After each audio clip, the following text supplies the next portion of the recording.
La dernière présentation de cette table ronde donc là on est parti de l'exemple français, donc un régime à maturité, sous contrainte démographique, avec un vieillissement par le haut, pas de vieillissement par le bas, contrairement à l'Italie. On va maintenant étendre, parce qu'il y avait non seulement cette idée de vieillissement, non seulement ce besoin de réforme, et puis en plus il y a eu quelque chose de nouveau qui s'est passé depuis 2007-2008, c'est qu'on a changé peut-être de contexte et les pays européens en tout cas font face à une crise assez importante. Comme toute crise, elle n'était pas prévisible et quand elle est arrivée, elle a surpris. Et la question qui va être traitée maintenant par monsieur Sterdignac, qui est professeur à Paris et membre de... non, pardon, je dis une bêtise, qui est... au sein de l'Observatoire français des conjonctures économiques et qui est l'un des plus grands connaisseurs du système de retraite, mais au-delà de ça, des questions de système de retraite, des systèmes de protection sociale, mais aussi des liens que les systèmes de protection sociale et de leurs évolutions qu'elles peuvent avoir avec l'ensemble des politiques économiques. Et donc on va voir la réponse des modèles de protection sociale face à la crise, mais aussi dans quelle mesure cette crise ne remet pas en cause les systèmes de protection sociale à l'échelle européenne. Merci. Vous avez une présentation? Oui, je ne sais pas si vous allez la trouver.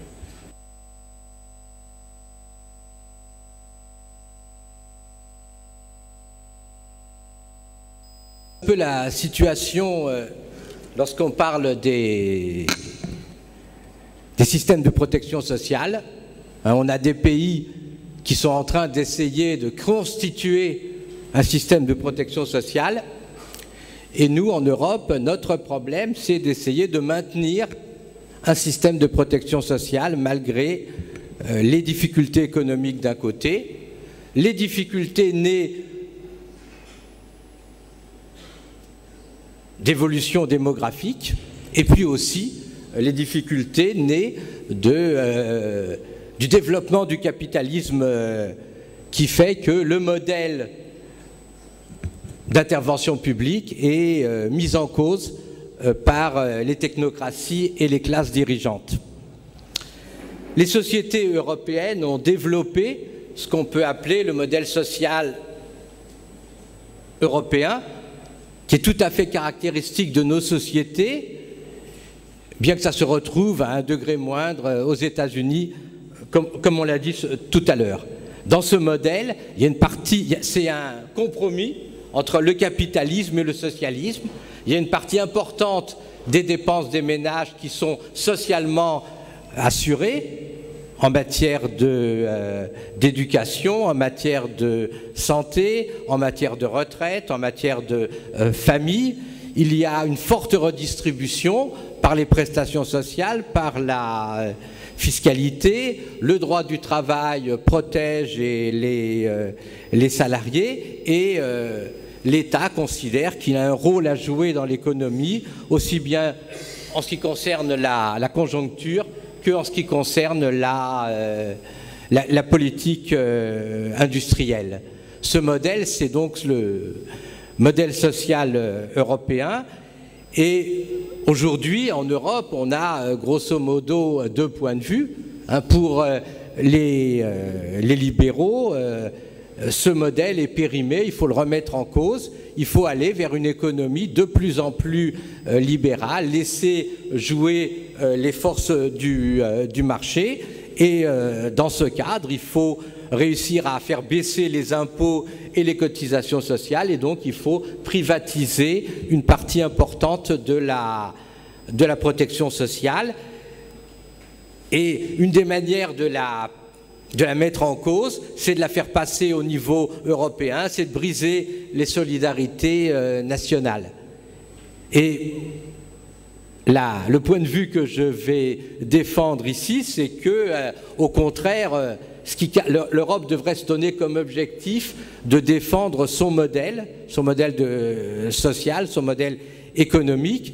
Mais le problème, c'est que ce modèle, il faut le protéger parce que c'est un modèle qui est mis en cause par l'évolution économique mondiale, par la globalisation, par le développement du capitalisme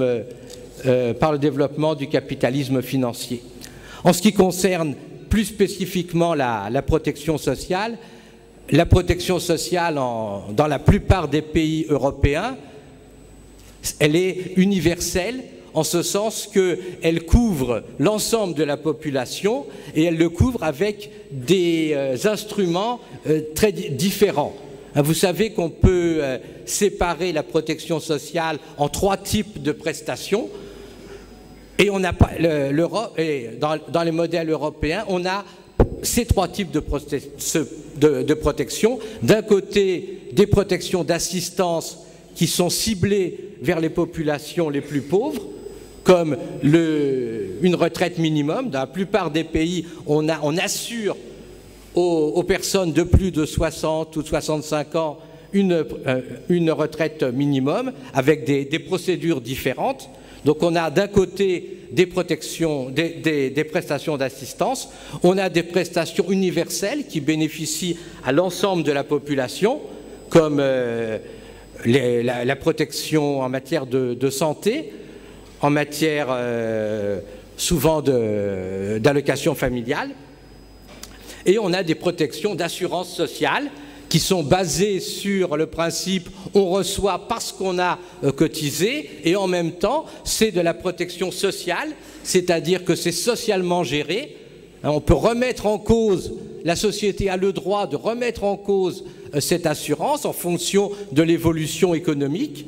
Et puis d'autre part, c'est une assurance sociale en ce sens qu'il y a un aspect contributif d'un côté, mais aussi un aspect de redistribution. Par exemple, on va continuer à attribuer des droits aux femmes qui ne travaillent pas parce qu'elles sont enceintes, aux personnes qui sont malades, aux personnes qui sont chômeurs. Et donc on a un système qui est extrêmement protecteur pour l'ensemble de la population. Et quand vous regardez dans la plupart des pays européens, ce système s'est élargi à l'ensemble de la population. On a une généralisation de la couverture sociale qui s'est passée avec 2 phénomènes. D'un côté, le développement du salariat, qui est une différence extrêmement importante entre les pays développés et les pays émergents. C'est la place extrêmement importante que prend le salariat, qui couvre une grande partie, de l'ordre de 85 à 90% de la population. Et l'autre aspect de généralisation de la couverture sociale, c'est que les non-salariés ont demandé d'avoir la même couverture sociale que les salariés. Et donc, cette couverture, elle couvre effectivement l'ensemble de la population. Et donc, c'est à la fois un élément favorable à la croissance, puisque l'ensemble de la population est couvert, et en même temps, c'est un résultat de la croissance, c'est qu'on a réussi effectivement à faire accéder la quasi-totalité de la population à un état de sécurité, grâce d'un côté à son statut de salariat et de l'autre à son statut, à la protection sociale. Ce modèle est financé par des cotisations sociales, par des impôts, et la protection sociale représente de l'ordre de 30% du PIB dans les pays développés, ce qui veut dire que les gens, les individus, les entreprises acceptent de payer un taux extrêmement élevé de cotisation, et en échange, ils n'ont pas besoin de cotiser pour leur retraite dans des organismes d'assurance privée, ils n'ont pas besoin de cotiser pour leur santé dans des assurances privées, et globalement, le système favorise la cohésion sociale et est moins coûteux qu'un système privé. Et en même temps, c'est un système qu'il faut gérer en permanence, c'est un système social qu'il faut gérer en permanence, et aujourd'hui, on a un certain nombre de menaces. Une des menaces, c'est effectivement le fait que l'idéologie néolibérale dit le privé est plus efficace que le public, passons une partie importante de la protection sociale au privé, alors que, comme nous allons voir, ce n'est pas évident que le privé soit plus efficace. Et l'autre danger, c'est qu'on est dans des sociétés qui tendent à se fragmenter. D'un côté, on a les plus riches qui essayent d'échapper aux impôts et aux cotisations sociales par la fraude fiscale, l'évasion fiscale, le fait de se déplacer, d'aller habiter dans des pays où la pression fiscale est plus faible. On a les grandes entreprises qui utilisent l'optimisation fiscale pour payer moins d'impôts. Et puis de l'autre, en bas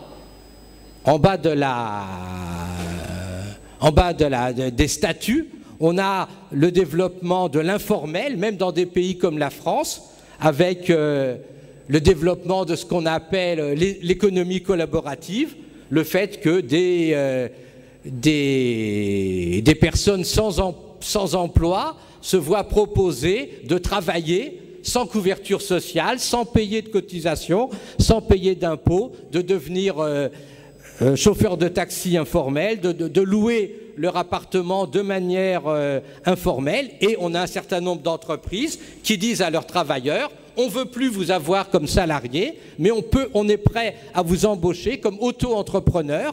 Et à ce moment-là, c'est vous qui prendrez à votre charge votre protection sociale, qui ne cotiserez pas. Et donc il y a un risque dans les pays développés d'informalisation qui serait un recul en arrière tout à fait dangereux.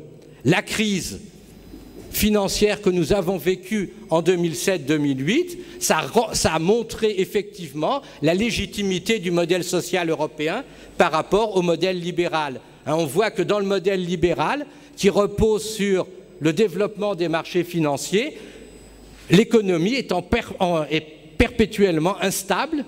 Les marchés financiers, ça vit avec des mouvements spéculatifs, des bulles financières, des éclatements de bulles financières, et donc ça génère une économie foncièrement instable, contrairement à l'économie sociale. Et d'autre part, de 2000, dans les 20 années qui ont précédé la crise, les partisans de l'économie libérale disaient regardez, il suffit de placer son argent en bourse, vous aurez une rentabilité fabuleuse, 10-15% par an. Il est ridicule de cotiser pour la retraite par répartition qui vous assure une rentabilité de l'ordre de 2% par an. Et la crise a bien montré que cette rentabilité promise par les marchés financiers était totalement fictive. En même temps, la crise a aggravé les problèmes des finances publiques, et donc nous sommes dans une situation où une partie importante de la technocratie européenne et nationale, une partie importante des classes dirigeantes veulent utiliser ce déséquilibre pour mettre en cause encore plus la protection sociale telle qu'elle existe dans les pays européens. Et donc, on a un mouvement qui tend à privatiser les retraites, la santé, d'une manière ou d'une autre, ou à réduire les prestations fournies par ces systèmes sans que ce soit socialement décidé, sans que ce soit socialement assumé. Il faut, je n'ai pas le temps de le faire ici, regarder domaine par domaine et dire, dans chacun des domaines, la protection sociale est indispensable et elle doit être défendue contre ceux qui veulent la remplacer par la protection privée ou ceux qui veulent effectivement diminuer les avantages qu'elle fournit à la population. Les pays européens sont très divers. En matière de famille, certains sont des pays de réussite, c'est-à-dire qu'effectivement, ils ont maintenu des taux de fécondité satisfaisants. Et l'expérience montre que les pays de réussite, c'est ceux qui ont réussi à ce que les femmes puissent concilier leur vie familiale et leur vie professionnelle. Et on a des pays comme l'Italie, l'Allemagne, l'Espagne, qui ont absolument loupé ce mécanisme, ce qui veut dire que l'avenir de leur système de retraite est extrêmement extrêmement fragilisés. En ce qui concerne la retraite, évidemment,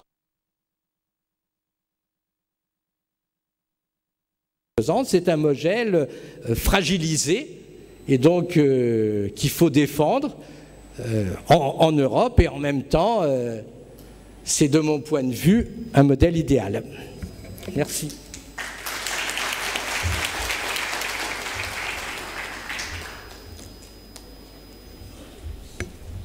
Merci beaucoup. On va mettre fin à la table ronde. Juste, si on peut sortir quelques points assez convergents dans l'ensemble de cette table ronde, ce qu'on peut dire, c'est que, et je parle sous le contrôle des représentants d'organisations internationales, il y a 10 ou 15 ans, le fait d'avoir des salles entières pour la couverture sociale universelle, et dans l'idée que cette couverture n'était pas un coût pour la société, mais qu'elle pouvait aussi représenter un gain, c'était pas forcément gagné, il y a encore 10 ou 15 ans, donc c'est un temps court en matière de protection sociale et encore plus en matière de retraite. Qu'aujourd'hui, sur ces questions de mise en œuvre, ce qu'on retient, c'est que il faut vraiment qu'il y ait un débat social, sociétal sur quelque chose de viable financièrement, certes, mais surtout d'adéquat en matière de besoins. On ne peut pas passer au travers de quelque chose de très important. Je vous recite une deuxième fois Madame Moa sur la transparence. On est face à des populations qui n'étaient pas couvertes par d'anciens systèmes quand ils existaient, donc on est plutôt face à des populations fragiles. Il faut vraiment faire œuvre de pédagogie et surtout veiller à ce que cette extension se traduise effectivement par un gain pour ces populations, qu'elles ne se sentent pas lésées. Et enfin, ça fait le point, le fait qu'elles ne se sentent pas lésées, et globalement, ça rejoint un souci de justice. Quand on développe, il faut qu'on se pose collectivement des questions liées à la justice pour ce développement, accepter peut-être une inégalité, mais si elle est au profit du plus faible, une vision, je me répète, sénienne de l'équité. L'équité, ce n'est pas l'égalité au sens propre. Et enfin, ce qu'on constate quand on regarde la France, ou quand on regarde les pays européens, c'est que même dans des pays où ces systèmes sont développés, sont dits à maturité, ils n'empêchent absolument pas, et même c'est nécessaire de se poser fréquemment la question des objectifs sociaux qu'on doit suivre. Et le fait qu'ils soient à maturité en rythme de croisière, justement, impose de se poser des questions pour qu'ils puissent perdurer, parce que même quand ils sont développés, ils restent des biens précieux qu'il faut préserver.